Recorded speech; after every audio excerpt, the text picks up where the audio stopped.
तो वो, लेकिन मैं वो बहुत था केयर फ्री, वो आपको अभी भी अंदाज़ा है कि रिलैक्स ही रहता हूँ ज़्यादा, मैं कोई चीज़ों को बहुत सीरियसली नहीं लेता। मुझे अच्छी तरह याद है कि मैं छोटी क्लासेस में था तो आफ्टरनून शिफ्ट थी, तो पेपर्स होने वाले थे एनुअल, और हमारे स्कूल में सेमेस्टर सिस्टम था, हाफ ईयरली होते थे फिर एनुअल होते थे, और मैं उस वक्त भी जो है ना महल्ले में जाके, छोटा सा पार्क था वहाँ पे बैडमिंटन खेल रहा हूँ यूनिफॉर्म पहन के स्कूल का। तो वो फिर पता चला कि अम्मा की चप्पल आने वाली है तो भागे स्कूल वहीं से। तो ये वाली चीज़ें थी।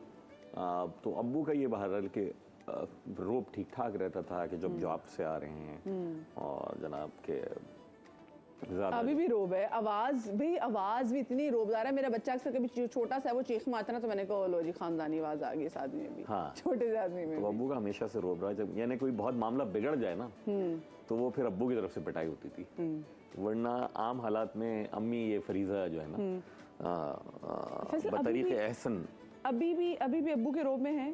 ये बताएं अम्मा अब्बा से अभी भी किसके रोब में है? कहते आज अम्मी का नाम ले लें, अम्मी खुश हो जाएंगी। रोब नहीं, मेरे ख्याल में डिफरेंट काइंड का है वो। आपका इतना एज का साथ हो गया है तो मेरे ख्याल में, और खुशकिस्मती के साथ, क्योंकि मैं वालिदैन के साथ ही हूँ, मेरे दोनों बहन भाई पाकिस्तान में नहीं हैं, तो और ये पिछले 20 साल से ज़्यादा हो गए इस बात को, तो इसलिए जितना भी मैंने वक्त गुजारा, ऑफ कोर्स मेरी बहुत मसरूफ़ ज़िंदगी रही पिछले 20 साल में, ख़ासकर कोई बहुत ज़्यादा वक्त नहीं गुजारा, लेकिन जितना भी गुजारा है वो मैंने ही गुजारा उनके बच्चों में। तो यू लकी इन अ वे, अल्हम्दुलिल्लाह। तो वो इसलिए है डिफरेंट काइंड ऑफ के वो वाला रोब तो नहीं है, अब इंडिपेंडेंट हो गए हैं। बता दें किससे डरते हैं? फिर भी किसी की नाराज़ी से जो ज़रा डरते हैं? नहीं, दोनों की नाराज़गी से डरता हूँ, ऐसा तो नहीं है। अम्मी ज़्यादा जल्दी नाराज़ होती हैं, अब्बू बहुत कम नाराज़ होते हैं, इसलिए उससे ज़्यादा डरता हूँ। अच्छा, और कौन जल्दी मान जाता है? अब्बू जल्दी मान जाते हैं। अम्मी तो अम्मी टेक्स अ टाइम। अम्मी को बड़ा वक्त लेती हैं वो अपना जो है ना, क्योंकि और वो अम्मी basically is a male version of Faisal Sabzwari. हाँ, जो अम्मी है, हाँ sorry female version, I am sorry, thank you very much. तो एग्जैक्टली वो मिजाज में ना, वो बिल्कुल वो फैसल जैसी। अब्बू का मिजाज कैसा है ये बताएं? अब्बू तो चिल हैं, बहुत हंसी मजाक करते हैं, फैमिली में सब रिश्तेदारों में दूर दराज और अपने दोस्तों का अहबाब का बहुत ख्याल रखने वाले और हैं, लेकिन माशाल्लाह गुस्सा जो है वो जब आ जाए तो फिर जलजला आ जाता है। हाँ, ये तो है। आवाज़ ही उनकी ऐसी है, वही गरज चुम्मों के साथ ऐसा लगता है कि बारिश होने वाली, ऐसी गरज आती है। तो मुझे बताएं, लाडले किसके, अम्मी या अब्बा के? फ्रेंकली स्पीकिंग इल्ज़ाम मुझ पे ये लगता है कि मैं अम्मी का लाडला हूँ। मुझे कोई ज़्यादा अम्मी एहसास नहीं होने देती इस बात का। लेकिन हमारा जो छोटा भाई है और बहन तो डेफिनेटली वाले साहब की लाडली है, तो बहुत ज़्यादा। और मुझे लगता है कि अम्मी जो है ना छोटे भाई से ज़्यादा करती हैं, लेकिन वो कहता है कि नहीं आप फैसल भाई से ज़्यादा करते हैं, तो ठीक है, इट्स फाइन। मैंने कोई बहुत ज़्यादा इन चीज़ों को कभी भी दिल पे नहीं लिया। जब मैं छोटा सा था ना, उस वक्त भी मैं इन चीज़ों के बारे में ज़्यादा, मुझे कोई मसला नहीं होता था कि कौन किसका ज़रा लाडला है। नहीं, मैंने कभी इन चीज़ों की परवाह नहीं की। अच्छा, मुझे वैसे ये बताएं फैसल, जब पॉलिटिक्स में आए हैं, गो कि आपकी फैमिली में already, was your father happy? No, not at all.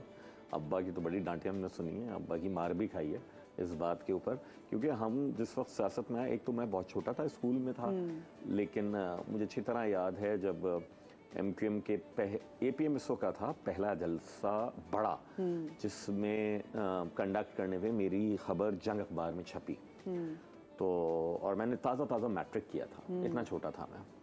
तो मेरे वाले साहब ने बस मुझे यही कहा कि भाई तुम्हारी तालीम जो है ना वो सही चलती रहे। उनको अंदाज़ा हो गया था उस वक्त तक कि यार अगर अब जंग अखबार में खबर छप गई है और ये इतने लेवल पे आ गया अभी से मैट्रिक का बच्चा, तो इसको मैं क्या रोकूंगा। फिर बाद में हमारे खिलाफ ऑपरेशन क्लीन अप शुरू हो गया, बहुत सख्तियां देखी। कहीं अब्बू ने समझाने की कोशिश की, बहुत ज़्यादा कि घर वाले भी सफ़र करेंगे, और वाले साहब की अगर सपोर्ट नहीं होती, क्योंकि माशाल्लाह उनकी नौकरी बहुत अच्छी चल रही थी, तो उसकी वजह से मैं अक्सर लोगों को ये बताता हूँ, लोगों को अंदाज़ा नहीं होता कि हमने कोई, मेरे ख्याल में 1992 से 2001 तक इन 9 बरसों में हमने कोई 17 या 18 किराए के मकान तब्दील किए थे। यहाँ जाते थे वहाँ छापा पड़ जाता था, यहाँ जाते थे वहाँ मालिक मकान को पता चल जाता था। मतलब 9 सालों में कितने, 17 या 18? हाँ, बाज़ जगहों के ऊपर तो 2-2, 3-3 महीने में। उसमें मुश्किल होती होगी क्योंकि देगा कौन? वो मीडिया का ज़माना नहीं था, इतना लोगों को पता नहीं होता था। हम तो अपने तई हम तो खुद ही परेशान घूम रहे होते थे ना, कभी हमारे चचा के लिए छापा पड़ जाए, कभी मेरे लिए, कभी मेरे छोटे भाई के लिए। तो वो अजीब मामलात रहते थे। तो ऑफ कोर्स वाले साहब की इतनी अच्छी सपोर्ट सिस्टम नहीं होता कि उन्होंने हमें बहुत पैम्पर करके रखा। सारी हमें कभी ये प्रॉब्लम नहीं होने दी। जैसे हम जिस तबके से ताल्लुक़ रखते हैं वहाँ हम देखते थे हमारे पॉलिटिकल वर्कर्स, किसी के पास फीस देने के पैसे नहीं होते थे, किसी के पास बसों के किराए के नहीं होते थे। वो हमें ये वाली मामलात नहीं थे। अल्लाह का शुक्र है कि हमारे साथ वाले साहब की बहुत अच्छा सिलसिला चल रहा था, तो उसकी वजह से नहीं होता। अम्मी भी तंग नहीं आई कि भाई तुम क्या है, क्योंकि खवातीन की अम्मी खुद बड़ी सियासी कारकुन थी। अम्मी ने इस कराची शहर की सड़क पे पुलिस के डंडे खाए हैं। तो वो ऐसा नहीं है, वो बड़ी लगता नहीं उनकी ज़बान से आपको कितनी सियासी कारकुन। तो वैसे फिर आपने क्यों उनको सियासत में नहीं आगे आने दिया? जैसे अम्मी वो तो बातें भी ज़्यादा अच्छी कर लेती हैं।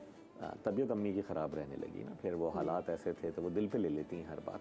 उनका बहनों का झगड़ा भी होता था तो भले ज़्यादती हमारी किसी और खाला ने की, अम्मी ज़्यादा रोती थी। तो वो अम्मी हसास बहुत हैं, सियासत बहुत ज़्यादा हसास लोगों के लिए नहीं है। हाँ वैसे ये बात है, अक्सर जब मैं शो कर रही हूँ, इसका मतलब मेरे लिए भी सियासत नहीं है जी, आपके लिए भी। तो जो मेरी टीम ने एक सियासी पार्टी बनाने का सोचा था, फिर हम उसको कैंसिल कर दिया आइडिया अपना प्लान। आप 250 पाकिस्तान में 251 भी बन जाएगी तो उससे क्या? हम बना लेंगे हम आज़ाद पार्टी अपनी बनाएंगे, एक ज़बरदस्त, और जिसका सिर्फ मकसद यही है, जैसे मेरे शो में भी आप देख रहे होते हैं कि लोगों को ज़्यादा से ज़्यादा एंटरटेन करना है। वैसे आप शो, मेरा मॉर्निंग शो देखते हैं फैसल आप?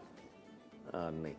क्यों नहीं, मैं कोई भी मॉर्निंग शो नहीं देखता। वजह मेरा मॉर्निंग शो क्यों नहीं देखते? क्योंकि मैं देख लेता हूँ एक आध मिनट के लिए आप कैसी लग रही हैं, या रिपीट में कभी, या यूट्यूब कैसी लग रही होती हूँ? बहुत अच्छी लग रही होती हैं। आज मुझे पता ही नहीं था मैं ये रंग पहन कर आ गया। तो अच्छी बात है ना, मैचिंग होगी मेरी इत्तेफाक से। वाकई मैंने नहीं बताया था मैं क्या पहने जा रही हूँ। मुझे पता है शादी से पहले आप मेरा मॉर्निंग शो देखते थे?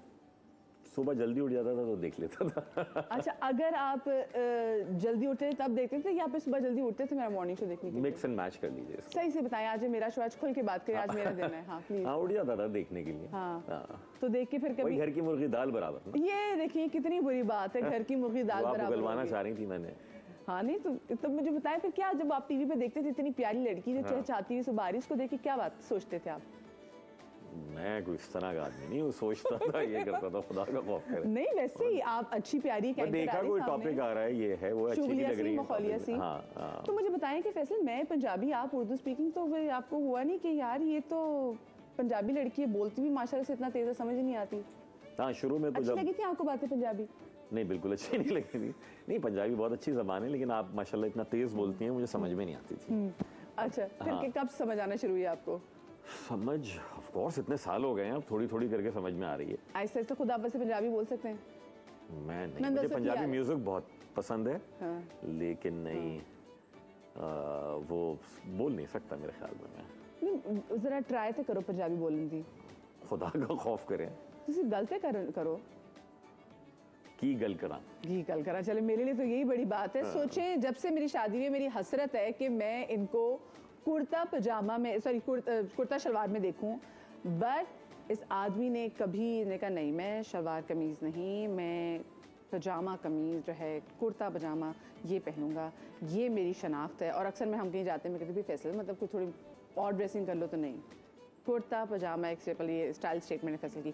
अच्छा, अब जो हमारे नेक्स्ट जो गेस्ट है, जिनकी वजह से मैंने इतनी बातें कर ली क्योंकि वो पहुंचे नहीं थे अभी तक, वही वाली बात, घर की मुर्गी दाल बराबर। sukoonmahal.com चल रहा है यहाँ पे क्योंकि मेरे शो में आने। लेकिन जो हमारे नेक्स्ट गेस्ट हैं, मेरा तो वो बहुत बड़ा सपोर्ट सिस्टम है, बहुत मतलब मेरी पार्टी, मुझे लगता है कि ये अगर मैं इलेक्शन जीतूंगी ना या इलेक्शन लड़ूंगी तो सबसे पहला वोट तो मुझे नहीं कहीं आएगा। तो फैसल मैं चाहती हूँ मैं इनका ना इंट्रोडक्शन कराऊं, आप जो है ना वो इनका इंट्रोडक्शन कराएं कि जो हमारी अगले आने वाली जो है शख्सियत, वो कॉर्नर खड़े होकर इंट्रोडक्शन, होस्ट की तरह प्लीज।